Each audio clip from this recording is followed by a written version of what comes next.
इतना जो सीरियस बात है ना कि अगर सुन लो तो कान फट जाएगा, रो दोगे। इतना ज्यादा सीरियस बात मैं करने वाला। जो उमर बिन खत्ताब ने बोले थे कि जिसने नमाज छोड़ी उसने इस्लाम को छोड़ दिया, उससे इस्लाम को कोई वास्ता नहीं है। रब्बि इश्रह ली सदरी वयस्सिर ली अमरी वहलुल उक़दतम मिन लिसानी यफ़क़हू क़ौली। पहले हम लोगों ने ये समझना है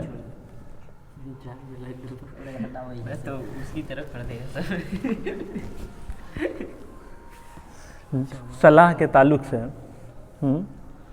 it's a pillar of Islam. Islam का जो 5 पिलर है, सबसे पहला चीज़ यही समझ लो, सबसे पहला चीज़ जो सिखाया जाता है इस्लाम का बुनियाद 5 चीज़ों पे है, राइट।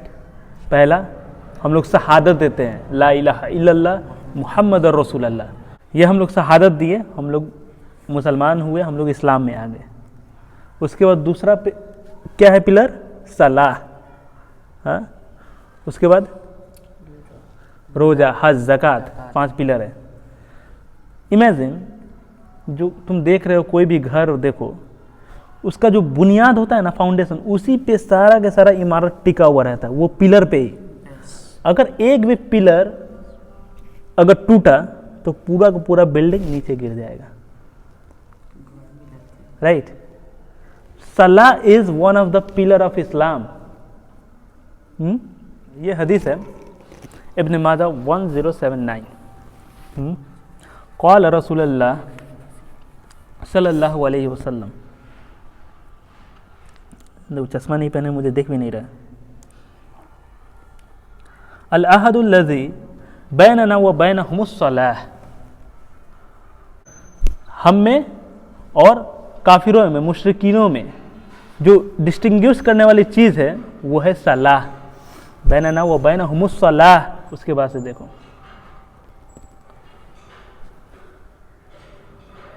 फमन तरकहा फ़क़द कफ़र।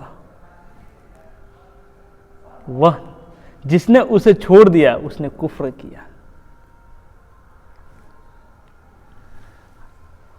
ये हदीस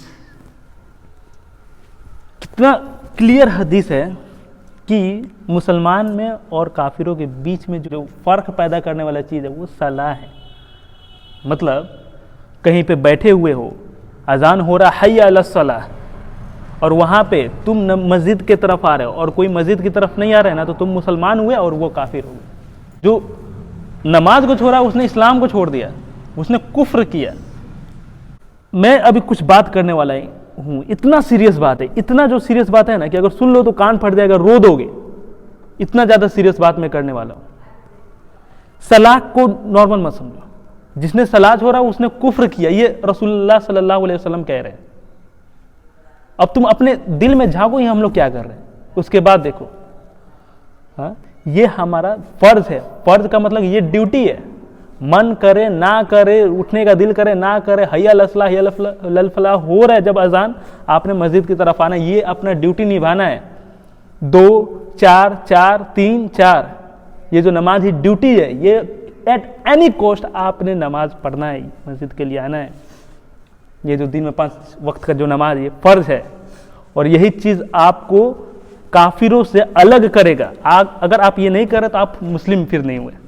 वो रसूलुल्लाह के दौर का ज़िंदगी देखो तो तुम्हें याद आएगी कि जब हय्या अलस सलाह हय्या अलल फलाह हो रहा है, सब लोग अपना हर चीज़ छोड़ छाड़ के पहले नमाज पढ़ो। It's a priority, first priority ही था वही।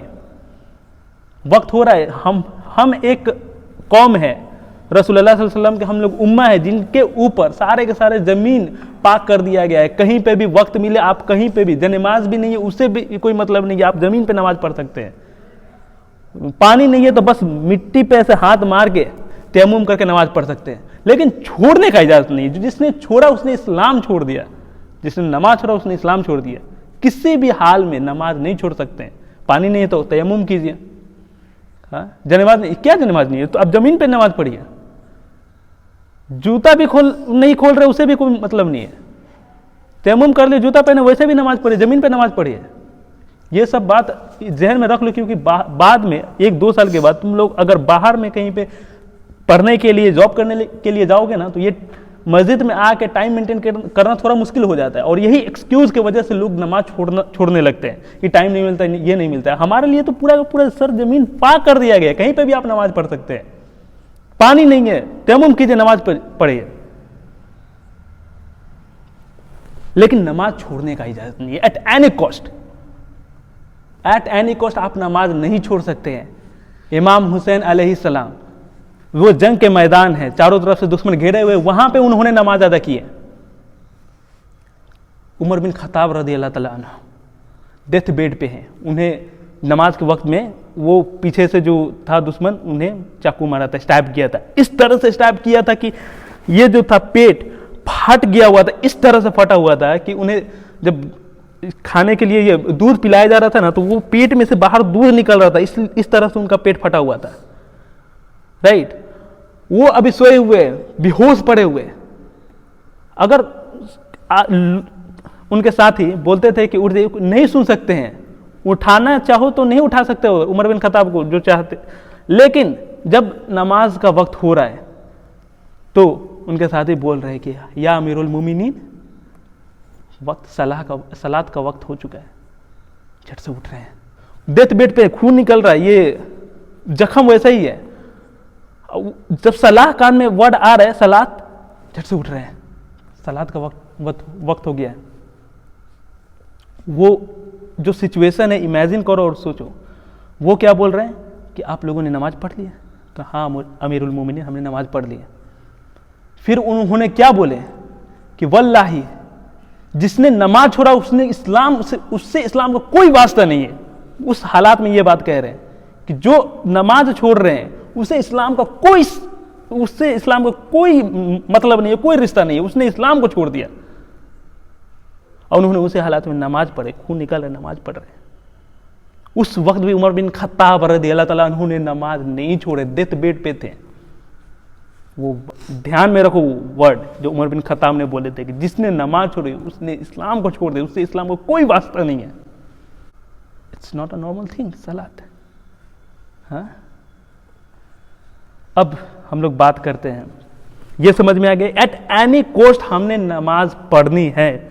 ये जो फर्ज नमाज है 2 4 4 3 4, हाँ, ये एट एनी कॉस्ट, कहीं भी रहो, कोई भी सिचुएशन हो, आपने नमाज पढ़नी है। कोई एक्सक्यूज हो ही नहीं सकता है। ये हालात है, उस तरह से उस सिचुएशन में ऐसे पढ़ सकते हैं। आप खड़े नहीं हो सकते, बैठ के नमाज पढ़ सकते हैं, बैठ के नमाज नहीं पढ़ सकते, लेटे हुए नमाज पढ़ सकते हैं। क्या एक्सक्यूज है? कोई एक्सक्यूज नहीं है, कोई बहाना नहीं है। आप नमाज नहीं छोड़ सकते हैं। समझ में आ रहा है बात? अब मैंने शुरुआती में जो सेशन किया था सूरह फातिहा के बारे में, फिर एक मैंने सेशन किया था खास तौर पे कि नमाज की जितने भी दुआ है उसका मीनिंग, मतलब समझाने पे फोकस किया था कि तुम लोग जो पढ़ रहे हो दुआ उसका मतलब समझो, ताकि अल्लाह से कनेक्शन बिल्ड हो सके वो। राइट, हम लोग सलाह पढ़ते हैं, नमाज के लिए खड़े होते हैं, तो हम लोग जो बोल रहे हैं अल्लाह से, जो कह रहे हैं, वो जो दुआ पढ़ रहे हैं उसका मतलब पता होना चाहिए, ताकि दिल और अल्लाह ताला से कनेक्शन बन सके हमारा, वो कनेक्शन बिल्ड हो सके। राइट, और कुछ नहीं, बस वो जो है अल्लाह और आपके बीच में, और हर चीज ब्लर हो जाता है, बस वही आपका दिल, आपका रब्बुल आलमीन, वो ऐसे जुड़ जाता है जैसे कि आपके सामने है, वो कनेक्शन बिल्ड हो जाता है। अली बिन अबी तालिब रज़ियल्लाहु ताला अन्हु का जंग उहुद के वक्त में, हम लोगों ने पता है कि मुसलमानों को बहुत ज़्यादा नुकसान हुआ था जंग उहुद में। राइट, अपोजिट में खालिद बिन वलीद थे जनरल उस जंग का। हम मुसलमानों ने बहुत उसमें नुकसान सहे। उस जंग में अली बिन अबी तालिब के पैर में तीर लगा हुआ था। वो इस तरह से गोश्त को फाड़ते हुए लगा हुआ था कि ऐसे सहाबा मिल के निकाल रहे थे तो वो निकल नहीं रहा था। वो दर्द के मारे चीख उठते थे अली बिन अबी तालिब, इस तरह से वो पैर में तीर लगा हुआ था। मतलब वो दर्द के मारे चीख उठते थे कि निकल ही नहीं रहा था वो तीर, वैसा तीर जो कि निकल नहीं रहा था, उसकी वजह से चीख मार रहे थे। और जब नमाज के लिए खड़े हो गए, उसमें साहबे ने उनके पैरों से तीर निकाल दिए, वो खून निकल रहा है, तीर निकाल दिए, उनको पता भी नहीं चला, उफ तक भी नहीं कहे हुए हैं अली बिन अबी तालिब नमाज के दौरान। जब नमाज इस्टेब्लिश हो गया, उनका नमाज पढ़ दी, उसके बाद देख रहे कि अच्छा निकल गया, रियलाइज ही नहीं हुआ। वो कनेक्शन देखो अल्लाह से, मतलब नमाज के लिए खड़े हो गए तो बस अल्लाह और हम, जुड़ गए जैसे। Can you imagine? सलात के लिए खड़े हैं, उन्होंने तीर खींच लिया, उफ तक भी नहीं बोले हैं, राइट? सोचो, ध्यान दो इस बात पे। ये थे हमारे अली बिन अबी तालिब रज़ी अल्लाह तआला अन्हु। तो हम लोगों ने सलात के बारे में अभी तक जो मैंने किए उससे तुम लोग क्या सीखे? पहला है कि हम लोग सलाह का पर्पस समझे। हम लोगों ने नमाज एट एनी कॉस्ट पढ़ना ही पढ़ना है। और मैंने एग्जांपल दिया उमर बिन खत्ताब रज़ी अल्लाह तआला अन्हु, डेथ बेड पे फिर भी उन्होंने सलाह कायम की। वयुक़ीमुस्सलाह वयुतुज़्ज़का, नमाज इस्टेब्लिश करो, ज़कात टैक्स पे करो, वज़ालिका दीनुल क़य्यिम, यही सही दीन है, यही सच्चा दीन है। हर जगह सलात का हुक्म है। अल्लाह ताला बोल रहे हैं पहले नमाज पढ़ो। जिसने नमाज नहीं पढ़ा, जिसने नमाज छोड़ा, उसने कुफ्र किया, वाज़ेह तौर पे हदीस है। इसलिए किसी को समझाओ तो पहले तुम मुसलमान बनो, पहले तुम नमाज पढ़ो। ये मेरा बहस ही नहीं है पहले कि यहां पे नियत बांधो कि यहां पे बांधो, भाई पहले तुम नमाज पढ़ो यार। पहले जो बड़ा प्रॉब्लम है हमारे मुआसरा में कि लोग मस्जिद के लिए नहीं आ रहे, पहले वो सॉल्व होना चाहिए कि लोग पहले मस्जिद में आ जाए नमाज के लिए। और इंशाअल्लाह मैं उम्मीद रखता हूं कि एक दिन मुसलमानों को ये तकवा इख्तियार हो जाएगा और जिस तरह से जुमा में भीड़ होता है उस तरह से फजर में भीड़ होना शुरू हो जाएगा इंशाअल्लाह। ये हम लोगों ने करना है। सिर्फ नमाज पढ़ रहे हो, दूसरों को भी ये समझाओ कि नमाज कितना इंपॉर्टेंट है। आज तुम लोगों ने देखा नमाज कितना इंपॉर्टेंट है, देखा ना, समझा ना आज के सेशन में। इस बात को तुम लोगों तक भी पहुंचाओ कि नमाज क्या है, सलात क्या है और ये इसका इंपॉर्टेंस क्या है हमारे दीन में। वाज़ेह तौर पे ये हदीस और ये चीज़ सलात के बारे में समझो, लोगों तक पहुंचाओ ताकि लोग मस्जिद की तरफ आए, नमाज पढ़े, राइट? अल्लाह ताला हमें नमाज की हिफाजत करने की तौफीक अता करे। अल्लाह ताला हमें जब भी इस दुनिया में रखे इस्लाम पे कायम रखे, हमें नमाज पढ़ने की तौफीक अता करे।